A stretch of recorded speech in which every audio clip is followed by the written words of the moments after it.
Hello guys welcome back to our channel. இன்னைக்கு நம்ம சேனல்ல இந்த மாதிரி பெர்ஃபெக்ட்டா எப்படி வந்து சாரிய அயர்ன் பண்றது அப்படின்றத பார்க்க போறோம். ஸோ இது வந்து பார்த்தீங்கன்னா, செல்ஃபா ட்ரைப் பண்றவங்களுக்கு ரொம்ப ஹெல்ப்பா இருக்கும். அண்ட் தென் இந்த சாரி வந்துட்டு எப்படி அயர்ன் பண்றது அப்படின்றத நான் ரொம்ப பிகினர் லெவல்ல இருந்து அட்வான்ஸ் லெவல் வரைக்குமே சொல்லியிருக்கேன். உங்களுக்கு வந்து இந்த வீடியோ வந்து போர் அடிக்கிற மாதிரி கூட இருக்கலாம். ஸோ முன்னாடியே நான் சொல்றேன். சின்ன சின்ன டிப்ஸும் வந்துட்டு ஃபாலோ பண்ணுங்க. அப்பதான் உங்களுக்கு ப்ராப்பரா வரும். ஸோ இதுக்கு தேவையானது நான் அயர்ன் பாக்ஸ் வந்து பிலிப்ஸ்லேருந்து எடுத்துக்கிறேன். உங்களுக்கு என்ன அயர்ன் பாக்ஸ் இருக்கோ உங்ககிட்ட அதுவே நீங்க வந்து எடுத்துக்கோங்க. பட் அதில வந்து அந்த அட்ஜஸ்ட்மென்ட் மட்டும் பண்ணிக்கோங்க. சில்கா இல்ல எப்படி அந்த மாதிரி மட்டும் பண்ணிக்கோங்க. அப்பதான் கரெக்ட்டா இருக்கும். அதுக்கப்புறம் நான் சேஃப்டி பின்ஸ் எடுத்துக்கிறேன். இந்த சாரி வந்து என்னோட ஃப்ரெண்ட் அதாவது என்னோட கிளையன்ட்டோட சாரி தான். அவங்க வந்துட்டு பார்த்தீங்கன்னா, ஃபெஸ்டிவலுக்கு வந்துட்டு பாக்ஸ் ஃபோல்ட் பண்ணி தர சொல்லியிருந்தாங்க. ஸோ அதனால நான் வாங்கிட்டு வந்திருந்தேன். ஸோ எனக்கு ஒரு ஹெல்ப்பா இருக்கும். இந்த வீடியோக்கு ப்ராமினென்ட்டா அந்த சாரி கலர் நல்லா இருக்கிறதுனால, நான் கேட்டிருந்தேன் ஆக்சுவலி ஒரு வீடியோ எடுத்துக்கிறேன் அப்படின்ட்டு. ஓகே அப்படின்னாங்க. ஸோ அதனால இந்த வீடியோக்கு நான் இந்த சாரி தான் வந்து உங்களுக்கு அயர்ன் பண்ணி காட்டப் போறேன். உங்களுக்கு ட்ரேப் பண்ணிட்டு நான் உங்களுக்கு ஜஸ்ட் வந்து காட்டப் போறேன். ஸோ எப்படி வந்து ட்ரேப் பண்ணணும் அப்படின்னு. ஸோ இப்போ வந்து வீடியோக்குள்ள போலாம்.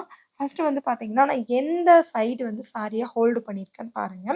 நான் வந்து என்னோட ரைட் ஹேண்ட விட்டுட்டு லெஃப்ட் ஹேண்ட்ல தான் பண்ணியிருக்கேன். உங்களுக்கு நல்லாவே தெரியும். லெஃப்ட் ஹேண்ட்ல இருந்துட்டு ரைட் ஹேண்ட்ல பிடிச்சுக்கிறேன் அந்த சாரிய.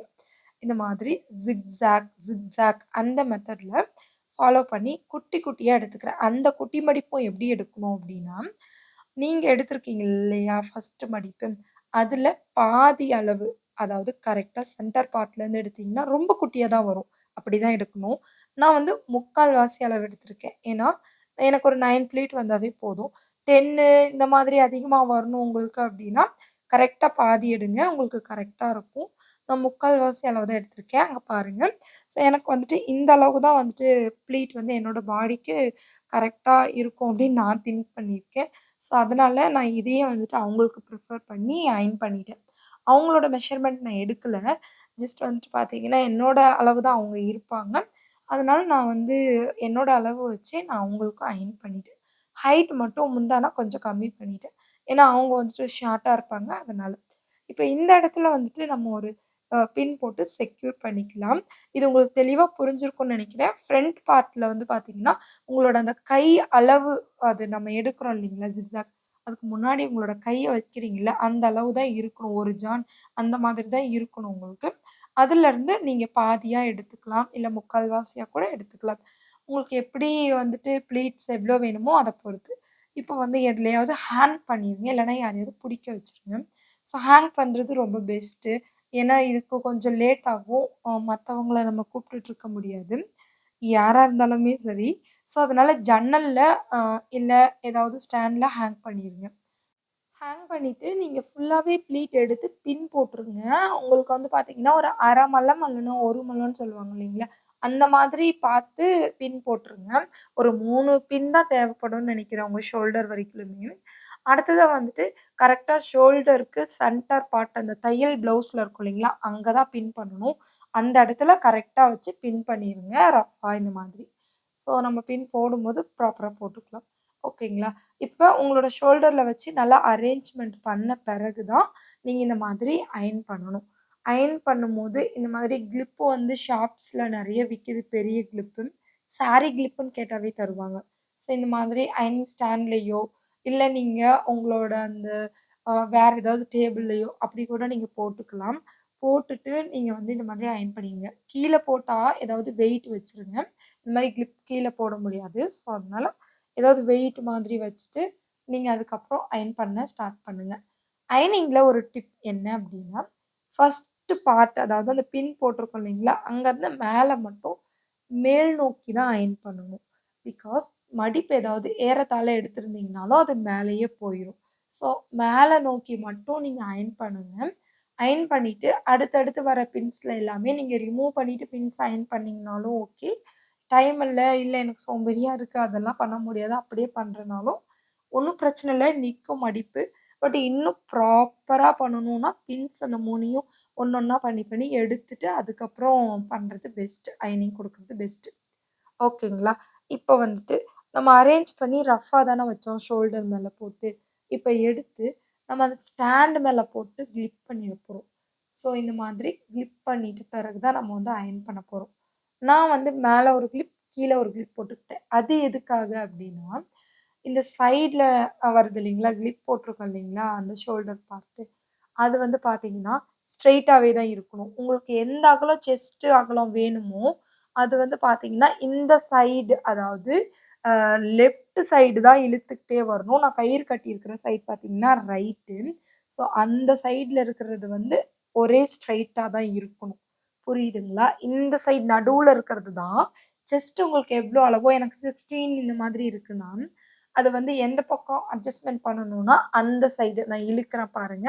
அந்த சைடு தான் அட்ஜஸ்ட்மென்ட் பண்ணணுமே ஒழிஞ்சு, இந்த சைடு நீங்க பண்ணக்கூடாது. ஸோ, அந்த சைடு தான் பெரிய ஆளுங்களுக்கும் சரி, குட்டி பொண்ணுங்களுக்கும் சரி, எந்த அளவுக்கு அவங்களோட செஸ்ட் வருதோ 15, 16, 14, 13 இந்த மாதிரி எடுத்துக்கலாம். உங்களுக்கு வந்துட்டு பார்த்தீங்கன்னா, இது புரிஞ்சிருக்கும் அப்படின்னு நெனைக்கிறேன். இது ஒரு பெரிய டிப். இதுல தான் அந்த சைடு அடிக்குது அப்படின்லாம் சொல்றாங்க இல்லைங்களா? அதெல்லாம் தப்பு பண்ணுவோம். ஸோ, அதனால இது கேர்ஃபுல்லா பார்த்து நீங்க அயர்ன் பண்ணிக்கோங்க. இதுதான் இதுல இருக்க ஒரு டிப்பு. இப்ப வந்து அந்த ஷோல்டர் பின்லருந்து நம்ம செஸ்ட் பார்ட் அளவெடுத்தோம் இல்லைங்களா? இழுத்து விட்டோம் இல்லைங்களா? அது வந்து ரஃப்பா தான் இதுதான் செஸ்ட் பார்ட் அப்டின்ட்டு நம்ம அளவெடுத்தோம். ஸோ அது வந்து பார்த்தீங்கன்னா, நம்ம கண்லயே பார்த்து நம்ம ஷோல்டர் பின் இங்க குத்துறோம். அதுலருந்து நம்ம செஸ்ட் கிட்ட இதுதான் அப்டின்ட்டு நம்ம தான் எடுக்கணும். ஓகேங்களா? இல்ல உங்களுக்கு அளவு எடுத்து நீங்க பண்ணணும்னா, அத நீங்க பண்ணிக்கோங்க. நான் வந்து ரஃப்பா தான் அளவெடுப்பேன். ஸோ இப்போ வந்துட்டு பார்த்தீங்கன்னா, ரொம்ப ஜிக்ஸாக் மெத்தட்லலாம் அயர்ன் பண்ணக்கூடாது. இந்த மாதிரி ப்ராப்பரா ஸ்ட்ரெய்ட்டா அயர்ன் பண்ணிக்கணும். அதுலருந்து கீழ வரைக்கும். இப்ப இந்த மீதி இருக்க கொஞ்சம் கிளாத்தையும் அயர்ன் பண்ணிக்கலாம். அதாவது இந்த ஷோல்டர் பின்லருந்து நம்ம இடுப்பு பகுதி சைட்ல சுத்தி வரும் இல்லைங்களா? அது வரைக்குமே அந்த சைடு வரைக்கும் அயர்ன் பண்ணா போதும். பின்னாடிலாம் பண்ணணும்னு அவசியம் இல்ல. ஸோ சைடு அந்த இடுப்பு வரைக்கும் அயர்ன் பண்ணா போதுமானது. இத வந்து நம்ம அயர்ன் பண்ணி முடிச்ச பிறகு ஹிப் பார்ட்டுக்கு போயிடலாம். ஹிப் பார்ட்ல பார்த்தீங்கன்னா, நீங்க அளவு எடுத்துக்கோங்க. உங்க நேவலுக்கு பக்கமா உங்களோட உள் கிளாத்த வச்சு பார்த்துக்கோங்க. எப்பவுமே வந்துட்டு பார்த்தீங்கன்னா, நம்ம எந்த பக்கம் சொருகுவோம், ரைட் ஹேண்ட் பக்கம் தான் நம்ம வந்து அத சொருகுவோம். நேவலுக்கு கொஞ்சம் பக்கமா வந்து ரைட் ஹேண்ட்ல வச்சு பார்த்து ஒரு பின் வந்து போட்டுக்கோங்க. எந்த அளவுக்கு அந்த கிளாத் எக்ஸஸா வருது அப்படின்னு ஒரு அடையாளத்துக்கு. அடுத்ததா உங்களோட இந்த ஜான் அப்படின்னு சொல்லுவோம் இல்லைங்களா? அது ஃபுல்லாவே இந்த மாதிரி மடிப்பு எடுத்துட்டே வரணும். உங்களுக்கு ரொம்ப அதிகமா இந்த மிலேஷியன்ஸ்லாம் கட்டுவாங்க இல்லைங்களா? நெறைய மடிப்பு உள்ள இருக்கும். ஒரு 15 பக்கமாவே இருக்கும். அந்த அளவுக்கு உங்களுக்கு வேணும் அப்டின்னா, சில்க் காட்டன் ப்ளவுஸ்லாம் வந்து ரன்னிங்கா கெடைக்கும். அத வாங்கி நீங்க ஒரு 1 மீட்டரோ, ஒரு 1/2 மீட்டரோ நீங்க வந்து ஸ்டிச் பண்ணிக்கலாம். உள்ள நீங்க வந்துட்டு இந்த மாரி ஸ்டிச் பண்ணும்போது, அது உள்ள தான் போயிடும். நம்ம சொருகுற இடத்துல தான் போகும். மீதி நம்மளுக்கு இந்த சாரி பார்ட்ல இந்த மாதிரி குட்டி குட்டியா நம்ம எடுக்கறதுக்கு கன்வீனியன்ட்டா இருக்கும். ஸோ, இப்ப வந்து இந்த சைட்ல இருக்க கிளாத்தையும் கொஞ்சம் விட்டுறணும். நம்ம அயர்ன் பண்ணி வச்சிருக்கோம் பாருங்க. பின்னாடி அது போகுது. உங்களுக்கு தெரியும்.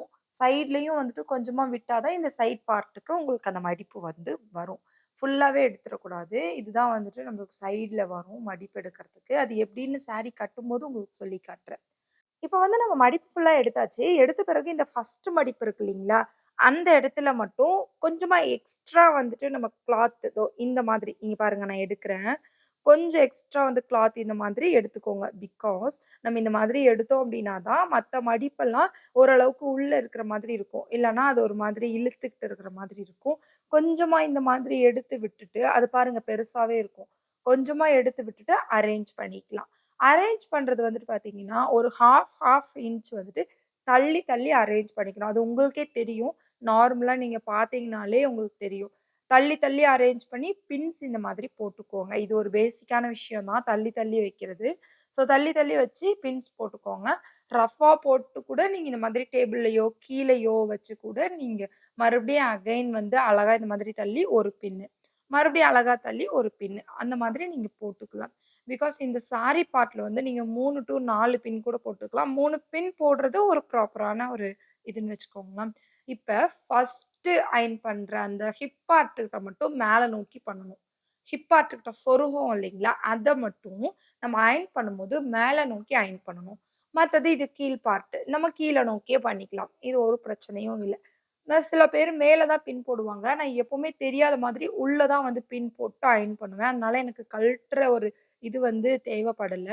நீங்க மேலேயே பின் போடுறீங்க அப்டின்னா, அந்த பின்ன கழட்டிட்டு, கழட்டிட்டு ஒரு பின்ன கழட்டுன உடனே அயர்ன் பண்ணணும். இன்னொரு பின்ன கழட்டிய உடனே அயர்ன் பண்ணணும். அந்த மாதிரி நீங்க அயர்ன் பண்ணிக்கலாம்.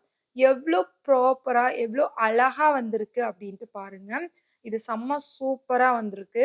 ஸோ உங்களுக்கும் இந்த மாதிரி அயர்ன் பண்ணி கட்டணும் அப்டின்னா, கண்டிப்பா நீங்க இந்த மெத்தட ஃபாலோ பண்ணுங்க. உங்களுக்கு ரொம்ப கன்வீனியன்ட்டா அயர்ன் பண்ணி முடிச்சுருவீங்க. ஸோ இதுதான் என்னோட ஃபைனல் அவுட்லுக். உங்களுக்கு இந்த வீடியோ புடிச்சிருக்கும்னு நெனைக்கிறேன். பிடிச்சிருந்துச்சுன்னா மறக்காம சேனல சப்ஸ்கிரைப் பண்ணுங்க. கூடவே இருக்க பெல் பட்டனையும் பிரஸ் பண்ணிக்கோங்க. அண்ட் தென் Instagram ஹேண்டில்ல போயிட்டு ஃபாலோ பண்ணிக்கோங்க. பார்ட் 2 வீடியோவோட உங்கள வந்து நான் மீட் பண்றேன். Bye friends.